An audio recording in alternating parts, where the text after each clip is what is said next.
Price of Fear. Brought to you by Vincent Price.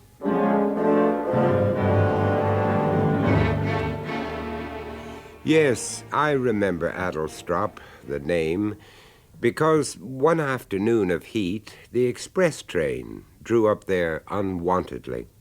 Hello, welcome. That poem by Edward Thomas will, I feel sure, be familiar to some of you, but for myself, well, let's say it evokes a very particular occasion.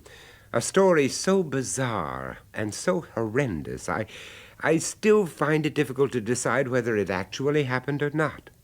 I've called it Blind Man's Bluff. But to begin at the beginning, then. I was on my way to visit some friends in a remote part of the West Country. The train was certainly no express, but we were jogging along quite nicely through the lovely Cornish countryside when suddenly we braked and stopped. An unscheduled stop at, hardly a station even, at its best a country halt, so insignificant that it was not even considered worthy of a name board. The window was already lowered to its full. I looked out on a single small shack, which obviously served as ticket and parcel office combined, but no activity there, or for that matter, anywhere else. Discarded and rusting milk churns, a mongrel dog panting in the sun, the drone of bees, and far off over the fields, a glimpse of a church tower, but no life, no apparent reason for what seemed a simply endless delay, until, at the very moment when I'd all but decided to investigate the reason, we began to pull away. It was then I saw him. Wait, I say! In the name of God, wait! A man rushing through the entrance along the platform towards the now fast-moving train, rushing so heedlessly that it seemed he actually intended to throw himself under the very wheels. Wait, Samuel, wait! Instinctively and probably against my better judgment, I opened the compartment door, called out, offered a hand, and finally managed to haul him aboard. But it wasn't until I'd subsided into my seat directly opposite my rescued companion that I realized how truly foolhardy we had both been. The man was blind, quite blind. I know you. Truly kind. To risk yourself like that. Truly kind. Oh, no, the least I could do. Anyone would have done the same. Oh, they wouldn't. You take it from me, they wouldn't. What? Not anyone, not most neither. Most would have stood and watched, maybe even hoped for the worst. What? How about that, eh? The worst were you surely not A suggesting. misfoot in, a sudden topple, a screeching of brakes, and then they'd all climbed out to see, my God, to fill their putrid eyeballs, by God, the thing under the wheels, by God. I know, you see. By God, how I know. His knuckles were white about the stick, gnarled white knuckles about the white, peeling paint of his blind man's stick. He wore a long, old-fashioned raincoat, reached quite down to his ankles. In spite of the stifling heat, he'd buttoned it up tight around his throat, and a black beret pulled down almost to his eyebrows. But most of all, the spectacles, so deep and black, they seemed like the sockets of the dead, fathomless, with only the reflection of my own curiosity staring back at me, my own reflection, and the sudden and uncomfortable conviction that I was being watched, and assessed, inexorably assessed. Oh, don't think I don't know why they wish it. I know fine why, all right. I beg your pardon, I do. Misfortune, calamity. It gives them this feeling of power, you see. It gives them the feeling of being one up all the time, of being superior all the time. Oh, but surely the majority of us must be allowed some feeling of compassion. Compassion, he says. Oh, dear. Well, I certainly never intended to suggest that we're all alike. And foolish to presume.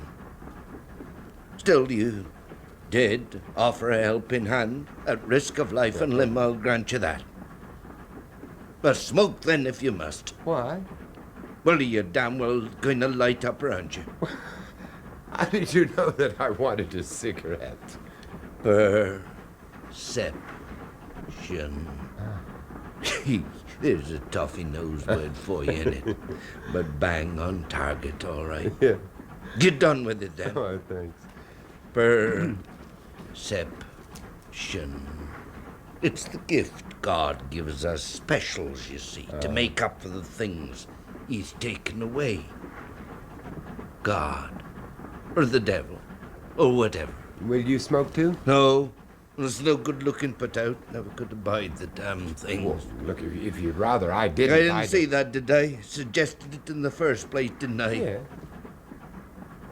But kind of you to ask. Kind of you to offer. Perception. No sight. None. Never have done. Oh, I am sorry. But smell, touch. Read your mind like a book and no mistake. So don't ever get round to thinking different. No, I'm sorry for that. Not wanting to say that, just by way of protecting myself, you see. Sure. Hard times don't help, of course. But most on account of him. Of him? Boy, Con be name, Con be nature, eh? Never told him to his face, of course. It would have been the end of me to tell it to his face. The blind man's knuckles tightened about the handle of his stick again. But a sudden tautness about the shoulders, too, a feeling of violence, so suppressed, so pent. I hesitated to ask the next question, but there was no need. Again, he anticipated me. Read you like a book. But I told you that once already, and I... Yes, you have. Con. Don't think about him anymore. Not a thing to be thought about, you see. Your friend, then? No friend. Never a friend. Oh, time passing and all, begins to wonder if he wasn't sent. A means, maybe, a means of getting me own back. Revenge? People, the world, the way it was decided for me. Happy once, before, Con. Mother, home, just a small farm worker's cottage, only home I'd ever known. Familiar to me, you see. Familiar as the back of this hand. Important, that, knowing its every corner, every stair. The way every stick of furniture was arranged, and her never changing anything around. Give you a feeling of security I couldn't have found nowhere else. She gave me that. My mother gave me that. I can see what it must have meant to you. You can see. She paid for it, mind. Worked up at the big house, not the mansion exactly, but the way she described it as me, yours makes no difference. Hard work, bad pay, long hours. Again, the ruddy power of the strong or the weak in it. But at least the stinking pittance they allowed kept the thatch over our heads. A sacrifice I was glad to make. I never did get over her death. Bad enough sitting by the side of the bed and watching somebody die. But when all you got to go by is the feel, the pulse, the listening to their breathing. Hard, that. Oh, well, what did you do after? First off, seemed no answer. Bit she'd managed to save, put on the side, well, soon gone in it. Then one day I gets this idea, almost as though it meant me to get it. Not a damn sound unreceived at the time. Oh? Well, there's still their old room standing empty in there. Oh, yes, a lodger, you mean? And why not, I think. Still plenty of harvest labour being taken on up at the estate, all crying out for a place to lay their heads. And me with no barn loft neither. A fair share of home comforts besides. So I puts this card stuck up in the post office window tonight, and I waits. I waits.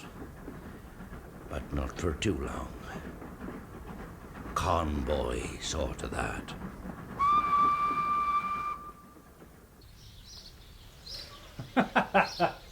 Home from home, he has the ruddy gall to call it. This was my mother's room. Yeah, we still don't make it a suite at the Waldorf, do it? Yeah, junk. You What? never see such junk. Please, be careful. Oh, not to worry. Can always have it written in the lease, can't we? Some kind of inventory, did you ever get round to your actual inventory, Pops? Oh, dear, oh, dear. Oh, well, there's one little item we won't have to be worrying our heads about. Please, In the name of God, let's have this window open. The old ruddy place stinks of mothballs. Oh. You could make some changes. Yeah. The room would be yours, so you've been entitled to make some changes. Yeah, there'll be some changes, all right. If you think the rent too high, we could discuss... Look, the asking price can wait. But there would be changes, yes. Changes, all right. I see. Well, love of God. You didn't honestly think I'd be moving in and just taking your old lady's place, did you? Did you, Pops? Taking over the nurse companion bit just where she left off? Oh. If it's the white stick and Alsatian dog kick you're after, you should have tried getting it straight from the start. As far as my handicap goes, Well, then... I think I'm self-sufficient. Oh, sure you are. I noticed that. The way you groped yourself across that landing just now, eh? It's been some time since me mother's death. Well, some time. Yeah.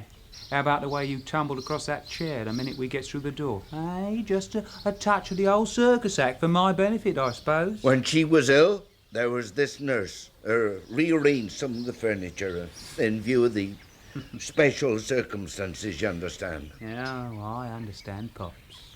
The $64 question is, do you? I'm sorry. Dumb as well as blind, eh? Well, I'm asking you, Pops. If you finally got round to persuading me to move into this rat-ridden garret, do you honestly know what you'd be letting yourself in for? Eh? Pot luck at the best and at the worst. You're making it sound like some kind of threat. Change, Pops. But then it all comes down to that, in the end.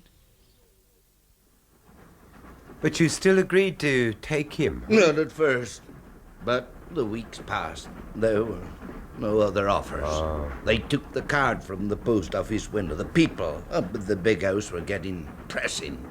Threats, eviction, legal action. Only routes I had, you see. No choice. So Khan moved in? Oh,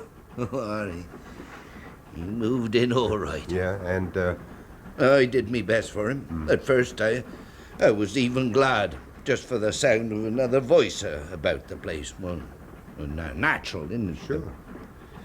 The past can be good, but it's funny how eager we all are just to be alive in the present. Any kind of present. and it didn't work out then, huh? He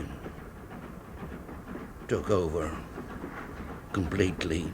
Not just his own room. Completely.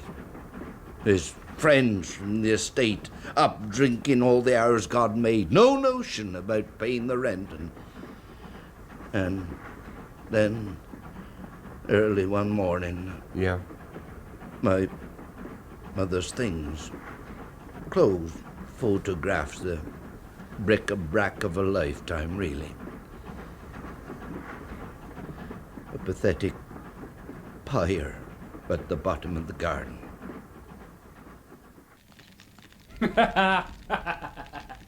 You ruddy what? Stink pops. That's all you got going here. Well then, Oh, blind as a rotten mole, maybe, but can't you smell the stench of her, eh? Enough to drive the starlings off the trees, innit? Innit, though, eh? Stink and pus and a maggot-ridden old biddy's garbage. That's all we've got here. You no right, Con. No right? Whose bleeding nostrils have they been getting up every hour of the day and night, eh?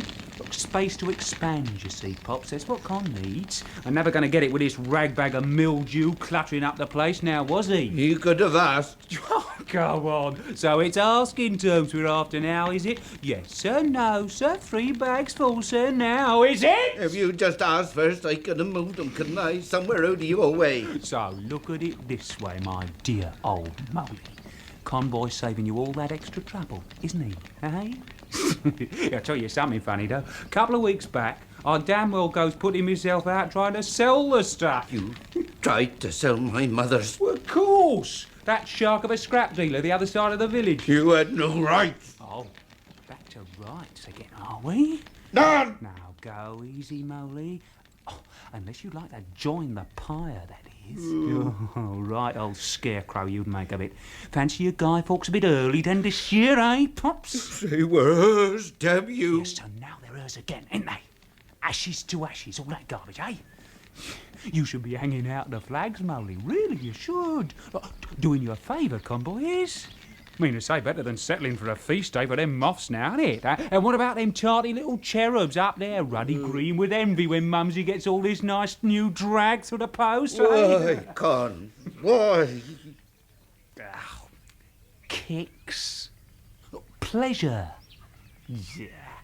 You haven't got a clue in there what I'm getting at, have you? Something you're never going to get round to, Molly. Oh, like tonight, for instance, me and my mates, regular old booze up my place, Pops, round about 8. Make yourself a bit scarcish, you will do that, won't you, Molly, with Con doing the asking? Always depend on blind old Molly when it's Con doing the asking?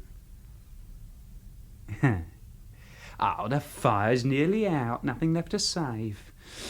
Oh, you could always try spitting into the wind.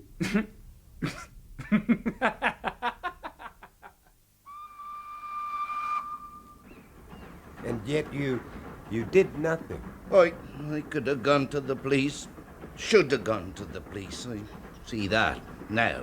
But when you independent on the strength and decisions of others for a whole lifetime, there comes a time when you need so desperately to feel the power of self-assertion, the ability to act. I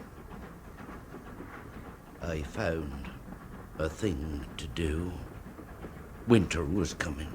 The cottage was fitted for gas. I just got Con a gas fire for his bedroom. Very sensitive to cold was Con. It burned all hours of the day and night, and sometimes he even let it burn while he slept. So? One night, I simply turned it off. Oh, you mean you went into his room and turned it off? Oh, no, the mains at the downstairs mains. Well, then? But what? Then, when the flames had been extinguished, I turned it on again. I blanketed the crack beneath his door, stood there a long time, listening to the hiss of the gas as it escaped into the room.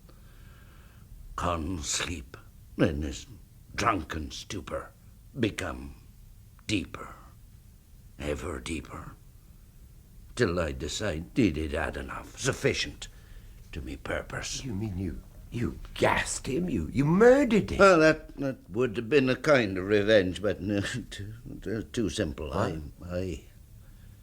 I hated him. But there's a need beyond hate. He was quite unconscious when I went into him, as deep unconscious as if he were under anaesthetic. Now, underneath the cottage, we had a cellar.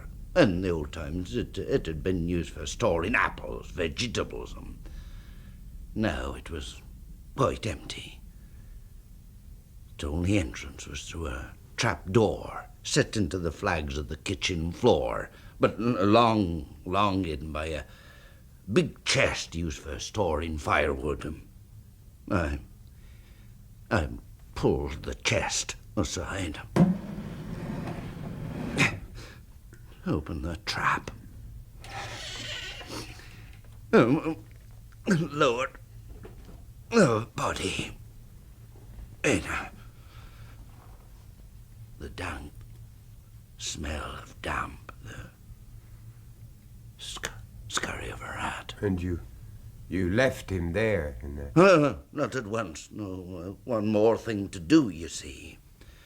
To give him a taste of the affliction he'd mocked and made fun of over all these long months. I returned to me mother's neat front parlour. Her work basket was always on a small window table just where I'd left it. A long steel bodkin, the stout thread just right. I returned to the cellar, and there, in the eternal dark, I sewed up his eyes, stitch by stitch, neatly, methodically, upper lid to lower. I sewed up his eyes, and then I left him there. What happened when the effects of the gas wore off? Oh, I'd allowed for that. It was to be the final irony. My final irony.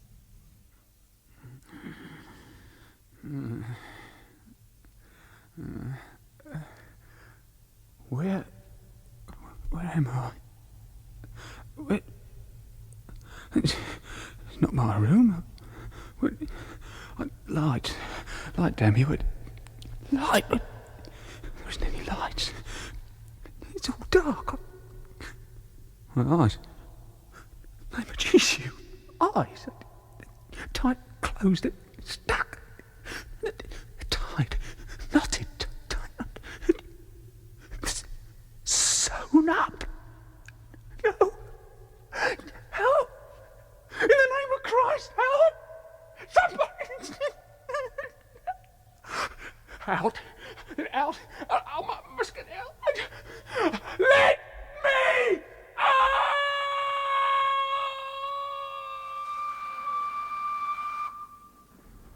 My final irony, my final triumph. In the deep, dank dark, he'd search for the door. He'd search, unseeing, screaming with the searing pain of his sewed-up eyes, groping, panicking round the damp, lichen-covered walls, searching, ever searching for the door that would let him out.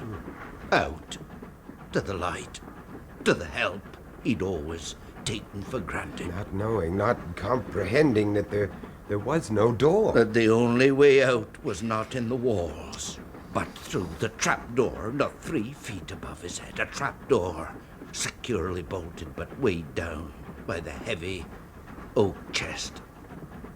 I left that night, and I never went back. But they'd be bound to miss him. I mean, up at the estate. Over a few days they'd miss him, but he was only a travelling casual labourer. They come and went at will. For a few days they'd miss him, then they'd forget.